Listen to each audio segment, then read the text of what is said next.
So when a 30-year-old with a history of emotional neglect faces a sudden adversity like a sudden job loss or a harsh breakup, they lack the internalized roadmap for how to calm their own nervous system and pivot to problem solving. The trauma isn't just what happened to them, the trauma is what didn't happen. Overall child maltreatment, encompassing all of its subtypes, is negatively associated with global resilience. Basically, the higher the exposure to early maltreatment, the lower the capacity for resilience in adulthood. How do difficult early life experiences actually shape our capacity for resilience decades later? To answer that, we're digging into this monumental 2025 systematic review and meta-analysis. Published in Psychological Medicine, right? Exactly, by Natalia E. Fares-Otero and her colleagues.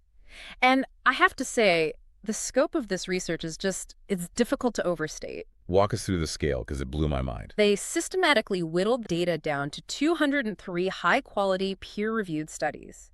We are looking at a combined sample size of 145,317 adults with an average age of about 29. It is universally accepted in the clinical communities that child maltreatment is a potent risk factor for physical and mental illnesses later in life. Sure, we all know that. But the paradox that drives this entire meta-analysis is the sheer variance in the outcomes. Right. Not everyone exposed to severe maltreatment experiences the exact same negative trajectory. Exactly. Why do some individuals maintain these high levels of adaptive functioning despite horrifying early adversity? When this paper talks about child maltreatment, what are the specific parameters? Because, I mean, that term can mean very different things depending on who you ask. It really can. But the researchers were incredibly rigorous about defining maltreatment before the age of 18. They broke it down into distinct, measurable subtypes rather than treating trauma as just this monolith. Which makes sense. So what are the categories? The core categories are sexual abuse, physical abuse, and emotional abuse. But crucially, they also isolated neglect. They split that up too, right? Yes, specifically dividing it into physical neglect and emotional neglect. And I noticed they also folded in witnessing domestic violence and exposure to bullying or peer victimization. Yeah, that's a huge addition. It feels like a massive shift from how we used to talk about childhood trauma, where the focus was almost exclusively on what adults directly did to children behind closed doors. It is. It reflects a very important evolution in our neurodevelopmental understanding. For a long time, the clinical focus was heavily skewed toward direct physical or sexual violence by a caregiver. Right. But expanding the definition to include domestic violence and chronic bullying acknowledges the physiological reality of a developing brain. Meaning the brain doesn't really care where the threat is coming from. Exactly.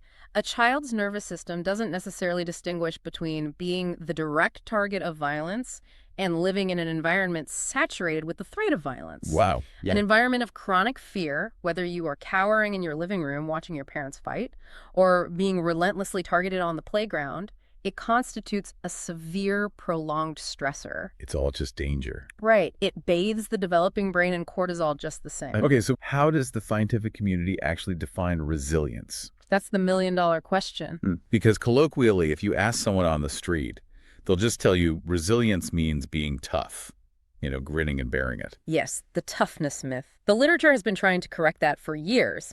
In this analysis, the authors recognize resilience through two distinct lenses, as a trait and as a process. Okay, trait versus process. Break those down for me. When we talk about trait resilience, we are looking at it as a relatively stable, innate, personal characteristic. In the literature, it's often called psychological hardiness or ego resilience. So this would be the idea that some people just have a genetic or temperamental predisposition to not get rattled. That is the traditional view, yeah. Right. And while temperament certainly plays a role, the more modern and functional framework views resilience as a process. Meaning it's active. Very active. It is a dynamic system. It's the active trajectory of bouncing back and returning to pre-exposure health. Okay, wait, let me jump in here. If resilience is a dynamic process, a system of adapting rather than a static genetic lottery, doesn't that offer a lot more hope? Like it implies that resilience is a verb, not a noun. Oh, absolutely. What's fascinating here is that distinction changes everything about how we approach treatment and recovery. How so? Viewing resilience as a dynamic system means it involves learning, adapting, and harnessing resources over time. It isn't just a shield you hold up to block stress. It's an active negotiation. Exactly. It shifts the definition from mere survival to functioning competently in the face of future challenges. So you can learn it. Yes, the process definition means that resilience can be fostered, learned, and built at any stage of life, even if your baseline trait resilience is relatively low. It moves the conversation from predetermined fate to an acquirable skill set. I love that. Me too. Okay, that sets the stage perfectly. We know the scope of the maltreatment, and we know we are measuring the ability to actively adapt. So when the researchers pool the data from all 145,000 individuals, what did the big picture look like? The headline finding, which was aggregated from 557 separate effect sizes, is clear and sobering. Give it to us. Overall child maltreatment, encompassing all of its subtypes, is negatively associated with both global resilience and trait resilience. The data showed negative correlations across the board. Basically, the higher the exposure to early maltreatment, the lower the capacity for resilience in adulthood. I mean, that aligns with basic logic, right? Early damage compromises later strength. Yes, but when we look at the specific subtypes of maltreatment, the data reveals something that completely flips our intuition. This is the part that really got me. The physical and sexual abuse categories were not the ones that showed the most profound structural damage to adult resilience. It was the emotional categories. Yes. This is where the sheer volume of this meta-analysis forces us to pay attention. The data explicitly showed that emotional abuse and emotional neglect had the largest magnitude of negative effect on an adult's resilience. And emotional neglect specifically. Yeah. Emotional neglect had the single highest negative impact on global resilience. That is staggering because, we tend to conceptualize trauma by its visibility. Right, the scars you can see. Exactly. Physical abuse is like a violent hurricane hitting the damage is immediate. Right. But emotional neglect is entirely different. It's not an explosion. It is like termites in the foundation. That's a perfect analogy. You look at the bridge from a distance, and it looks perfectly solid. But when a moderate wind blows 30 years later, the concrete cracks because it was never equipped with the internal mechanisms to sway and distribute the tension. That is the mechanical translation of what emotional neglect does to the developing human brain.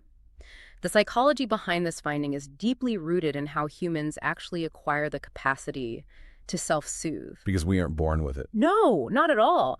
A child's brain is not born with the innate ability to regulate complex emotions. It requires active, consistent emotional modeling from a healthy caregiver to build that neural architecture. So it's an interactive process. The child gets overwhelmed, and they literally need an external nervous system to show them how to calm down. Precisely. This is called co-regulation. Co-regulation, okay. When a child experiences distress, fear, frustration, sadness, a healthy caregiver steps in, validates the feeling, soothes the physiological arousal, and helps the child process what just happened. And that builds the internal system over time. Exactly. Over thousands of these micro-interactions, the child internalizes the process. They literally build the neural pathways that say, I am upset, I recognize why, and I know how to return my body to a state of calm. Wow.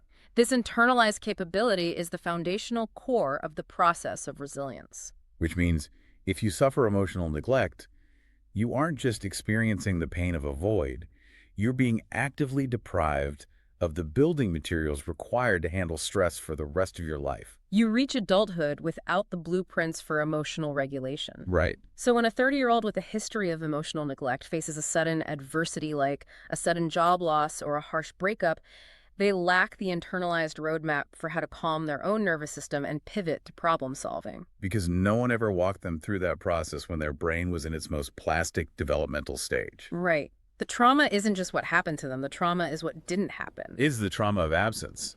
That gives me chills. It's incredibly profound. But Fares-Otero and her team didn't just measure overall resilience, though. They broke it down into 5 distinct domains to see exactly which parts of the bridge were failing. Yes, they wanted to get granular. For you listening, they look at coping, self-esteem, emotion regulation, self-efficacy, and well-being. And to truly understand how this systemic failure operates, we have to look at these component parts.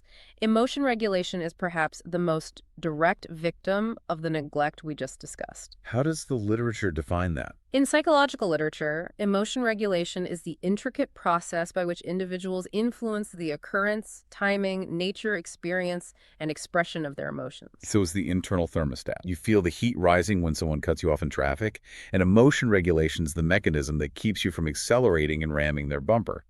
It regulates the internal temperature before it dictates behavior. And the data from 192 separate studies within this meta-analysis showed clear, significant negative associations between child maltreatment and this specific regulatory ability. The thermostat is chronically compromised. Right.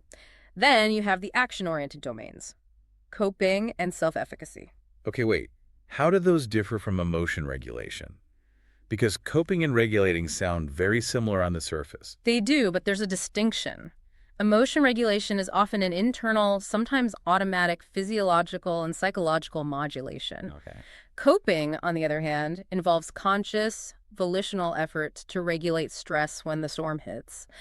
It is what you actively do to manage a problem or the emotions associated with it. So emotion regulation is the thermostat keeping the baseline manageable, and coping is deciding to put on a sweater or open a window when the thermostat breaks. That's a great way to put it. And self-efficacy is the underlying belief in your own ability to successfully complete a task or achieve a goal. The belief that you can handle it. Yes.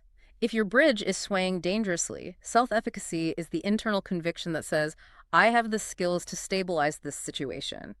It is the core belief in your own agency. And predictably, the pooled data shows that exposure to maltreatment broadly degrades both an individual's coping strategies and their self-efficacy. It does. But here's where it gets really interesting. This is where the meta-analysis threw a massive curveball. You look at the data set of 145,000 traumatized people, and you just assume the data will be a uniform blanket of structural damage across all 5 domains. Right. But there were no findings. The researchers found absolutely no meta-analytic evidence for an association between sexual abuse and coping, nor was there any association found between physical abuse or physical neglect and self-esteem. These null findings are arguably some of the most theoretically challenging parts of this paper. It completely subverts our clinical assumptions. Okay, let's focus on the self-esteem piece. How is it possible that physical abuse or neglect doesn't universally damage self-esteem across these studies? Do humans have a unique way of compartmentalizing physical harm, separate from their internal self-worth? This raises an important question, and the authors of the study are careful to point out the methodological realities first. Right, the data limits. We always have to consider that an absence of evidence is not strictly evidence of absence. They noted that overall associations in some of these domains were of a small magnitude.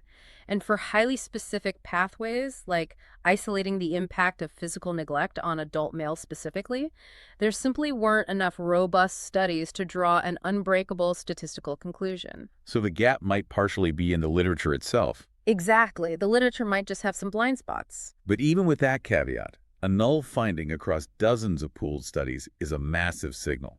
It suggests that whatever impact physical abuse has on self-esteem, it isn't a direct, guaranteed, linear destruction. Right, and that leads directly into your point about compartmentalization, which is a highly documented, deeply protective psychological phenomenon. Tell me more about that.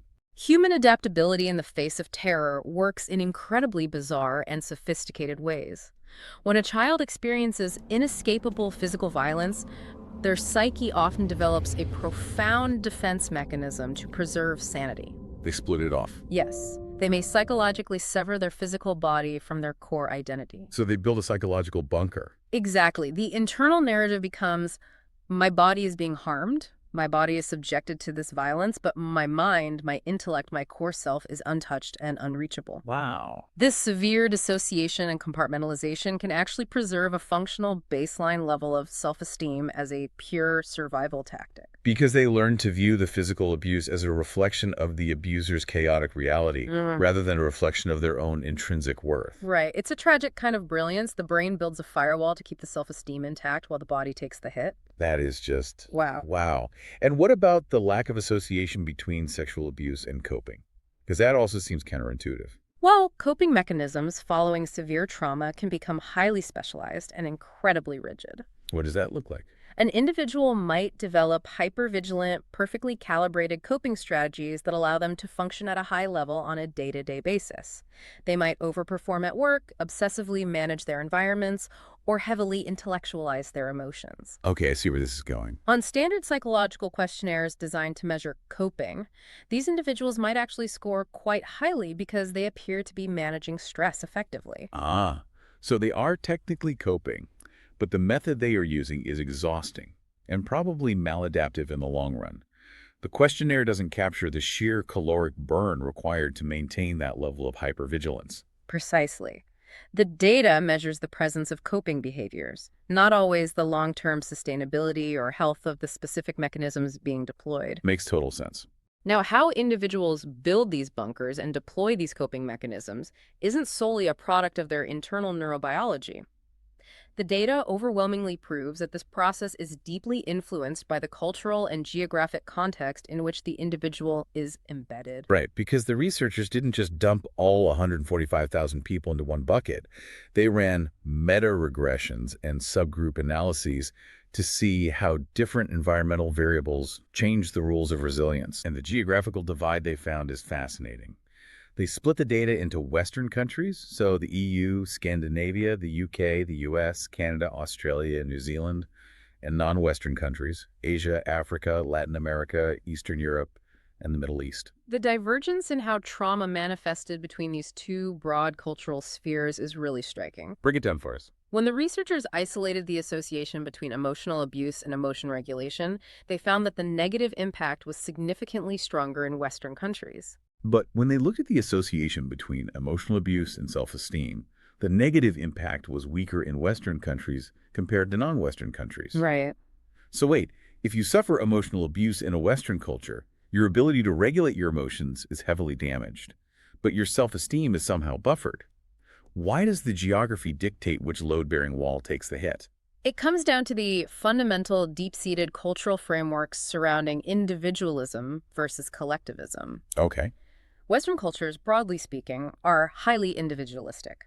Our social structures, our educational paradigms, and our cultural narrative heavily prioritize personal autonomy, self-actualization, and individual self-esteem. The entire culture is basically a machine designed to reinforce the self. Exactly. So if a child experiences emotional abuse at home, if their caregivers are invalidating or cruel, the broader Western society often steps in with powerful societal buffers. Like who? Teachers, media, coaches, and cultural messaging constantly reinforce the idea that you are special, you have unique value, you can achieve your dreams. Ah, I get it. The culture itself acts as a massive counterweight to the abusive home environment, protecting the child's self-esteem. Yes.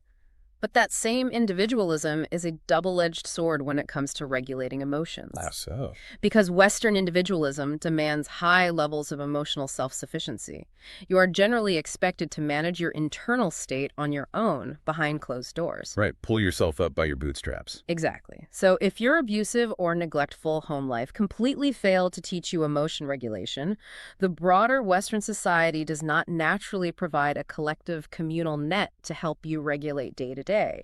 You are left alone with a broken thermostat. Wow. Contrast that with the non-Western data. In collectivist cultures, the priorities are basically inverted. Totally inverted. In collectivist cultures, the primary directives are social harmony, interdependence, and collective emotional regulation. The group, the extended family, the community helps absorb and regulate the emotions of the individual. So they have the net. They have the net. Therefore, an attack on your emotional regulation via childhood abuse is far more devastating in a collectivist society because perfect emotional regulation and harmony are the precise metrics by which your worth is judged. If you can't regulate your emotions, you disrupt the harmony of the group. You fail at your primary cultural directive. And because your self-esteem in a collectivist society is intrinsically tied to your role in the community and your ability to maintain that harmony, failing to regulate means your self-esteem completely collapses. That makes so much sense. You stick out, you disrupt the collective, and therefore you lose your sense of worth. The data beautifully and honestly, tragically captures how our surrounding culture literally dictates which psychological structures are most vulnerable to early trauma. It proves that trauma never happens in a vacuum. The societal building codes matter just as much as the trauma itself. Absolutely. But speaking of how context shapes the outcome, Fares-Otero and her team ran another major subgroup analysis that I think will resonate deeply with a lot of people listening. Yes, the clinical versus non-clinical analysis. Right.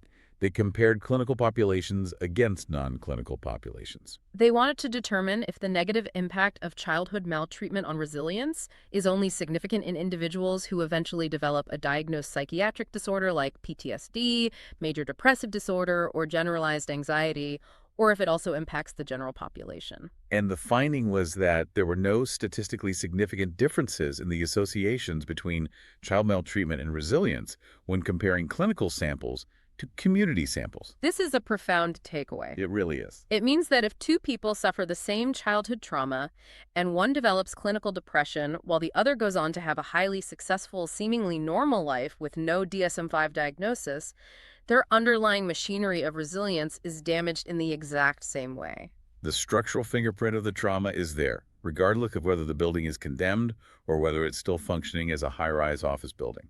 The internal beams are compromised. Exactly. Childhood maltreatment impacts the foundational baseline capacity to adapt, regardless of whether a person meets the somewhat arbitrary threshold-based criteria for a psychiatric condition. So you could look fine on paper. You can be a highly functioning executive, holding down a demanding job, raising a family, and appearing perfectly fine to the outside world, while simultaneously possessing a severely compromised ability to internally cope with stress due to early emotional neglect. That is incredibly validating. So many people minimize their own struggles because they don't have a severe clinical diagnosis. They tell themselves, I wasn't in a war zone, I don't have PTSD, I should be able to just bounce back. We hear that all the time. But this data proves that the erosion of your resilience is real, it is measurable, and it is universally applicable. And when you look at the specific cohorts they studied to prove this, the universality is undeniable. The diversity of the participant pools in these 203 studies is what gives a meta-analysis of this scale its absolute authority.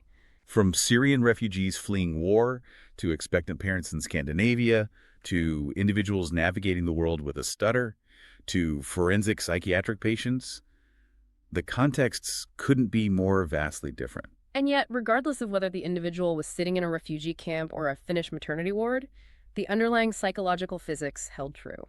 The math didn't change. Child maltreatment exerts a universal, measurable negative pressure on the human capacity to adapt. We've seen how cultural building codes dictate which walls crack first. Now we have to get to the most crucial part. Yes, we need to understand the mechanics. Because if we know the specific biological and psychological pathways the damage travels through, we can find a way to intervene. Right. In psychological research, this brings us to the concept of mediators. Okay, explain mediators for us. If childhood maltreatment is point A and reduced adult resilience is point B, the mediators are the specific chain reactions that connect them. They explain the how. A middleman. Exactly. How does an event that happened 20 years ago actively suppress your ability to handle a bad performance review today? The researchers conducted a narrative synthesis of all the mediators identified across the hundreds of studies. They identified a really fascinating list of these middlemen. The data points to things like self-compassion, self-concept, emotional intelligence, the presence of social support, the quality of relationships with parents and peers, an individual's attachment style, and the presence of underlying mood symptoms. Understanding these mediators is the key to demystifying trauma. Maltreatment doesn't just wave a magic wand and instantly erase your resilience. It initiates a cascade of systemic failures. Let's trace one of these pathways out completely, because this is where the theory becomes deeply practical for you listening. Let's take attachment style as the mediator. Okay, good one. A child experiences severe emotional neglect. Their caregivers are physically present, but entirely emotionally unavailable. What is the mechanical chain reaction from that 5-year-old child to a 30-year-old adult whose resilience is failing? Okay, so at age 5, because the caregivers are emotionally absent, the child internalizes the specific lesson about human connection. People cannot be relied upon to provide comfort. It's a survival lesson. Right. To survive this reality without constantly experiencing the pain of rejection, the child develops an avoidant attachment style. They learn to suppress their emotional needs and rely solely on themselves. Fast forward 25 years. This individual is now 30 years old and experiences a massive life stressor, perhaps a health crisis or a severe financial loss. Yes, the moment the hurricane hits the bridge. Yes. A primary component of the process of resilience is accessing social support to help diffuse the stress. But because this individual's attachment style was structurally altered by the early neglect, they view vulnerability as dangerous. So they don't reach out. Their avoidant attachment mediator kicks in. They isolate themselves. They refuse to ask for help, ask for advice, or lean on their peers. And because they are completely isolated, the stress overwhelms their individual capacity, and they fail to bounce back. Exactly. The maltreatment didn't directly cause the failure to bounce back at age 30, The maltreatment destroyed the attachment style, which in turn destroyed the ability to utilize the social support necessary for resilience. That is a brilliant breakdown of the exact mechanism. So what does this all mean? Let's look at another one, self-compassion. Well, if a child endures chronic emotional abuse, being repeatedly told they are worthless, stupid, or a burden, their self-concept is fundamentally warped. The mediator of self-compassion is dismantled. Okay. When that person makes a completely normal human mistake at work decades later, a healthy individual would utilize self-compassion. I messed up, I'll learn from it, I'm still a capable person. This allows them to regulate and cope. But the survivor of emotional abuse lacks that mediator. The mistake triggers an immediate, catastrophic spiral of self-hatred and rumination, echoing the abuse. The resilience fails because the internal voice of self-compassion was assassinated in childhood. But this detailed mapping of the mediators is actually where we find the hope in this entire meta-analysis. If we know the exact pathway the damage travels, we don't have to just sit back and watch the bridge collapse. We have a blueprint for how to repair it. It is the most actionable, optimistic finding in the literature. Fares-Otero and her colleagues conclude their massive study with a very specific, evidence-based call to action. Interventions focused on resilience in adults with CM histories are needed to improve health and psychosocial outcomes. Right. Because when you look at that list of mediators, social support, self-compassion, emotional intelligence, peer relationship quality, you realize these are not fixed, immutable genetic traits. No, they are skills. They are tangible environments and practices that can be actively rebuilt, learned, and cultivated in adulthood. You cannot travel back in time and stop the hurricane from hitting the bridge when you were 5 years old. You cannot erase the maltreatment. But you do not have to be defined by the resulting damage. Right. Because you can hire a contractor today to come in and reinforce the exact beam that is failing. Exactly. If your mediator of self-compassion is broken, you can work with a therapist specifically on cognitive restructuring to rebuild that internal voice. If your attachment style is compromised, you can consciously, intentionally practice vulnerability in safe environments to slowly improve the quality of your peer relationships, thereby building a network of social support. It is the ultimate vindication of the process framework of resilience we discussed at the very beginning. Because resilience is a dynamic, active system of resources, you can intervene in that system at any time. You can manually install the shock absorbers in the bridge right now. By treating the underlying mood symptoms, by actively learning emotional intelligence through psychoeducation, by fostering safe connections, you are literally restoring the resilient functioning that the early maltreatment attempted to strip away. The data proves the damage is real, but it also unequivocally proves that the damage is largely mediated by factors that remain within our control to change. Which is incredibly empowering. It really is. This has been an incredibly dense, occasionally heavy, but fundamentally necessary exploration of human psychology. Absolutely. To trace the arc of what we've covered today, We uncovered the insidious, quiet devastation of emotional neglect, understanding how the absence of emotional modeling deprives the developing brain of its regulatory blueprints. we examine the fascinating ways in which human adaptability operates, exploring the compartmentalization that can sometimes shield self-esteem from physical violence. We saw how the building codes of our specific cultures, the individualism of the West versus the collectivism of the East, determine exactly which parts of our psychological structure are most vulnerable to collapse. And most importantly, we mapped the mediators. We traced the exact chain reactions from early trauma to adult struggles, proving that because resilience relies on acquirable skills like self-compassion and social support, healing is always a mechanical possibility. It's a map out of the woods. But as we wrap up this deep dive, based on the sheer scale of the data pointing to the necessity of external resources for resilience, how should this change our broader perspective? I think we have to leave the listener with a fundamental paradigm shift. For decades, our cultural narrative around trauma and recovery has been deeply hyper-individualistic. Yeah, totally. We look at a trauma survivor who is struggling to maintain a job or struggling to maintain a relationship, and the implicit, often judgmental question we ask is, why aren't you resilient enough? Why can't you just let the past go and bounce back like everyone else? We treat resilience like a moral failing if you don't possess it. Precisely. But this meta-analysis proves definitively that adult resilience is not just an innate, rugged, individualistic trait. It is a complex, dynamic process that is heavily mediated by external systemic factors. The presence of social support, the quality of community relationships, the availability of secure attachments. Resilience requires profound social resources to function. So the failure isn't always the individual's. No, it often isn't. So instead of looking at the struggling individual and asking why they aren't resilient enough, we need to completely invert the question. We should be looking at our communities, our workplaces, our healthcare systems, and our social safety nets, and asking, why aren't we providing the social scaffolding required for their resilience to function? Absolutely. We hope this deep dive gave you some profound new blueprints for how to think about the mechanics of your own resilience and the resilience of everyone around you. Keep questioning the architecture, keep reinforcing your structure, and we'll see you next time.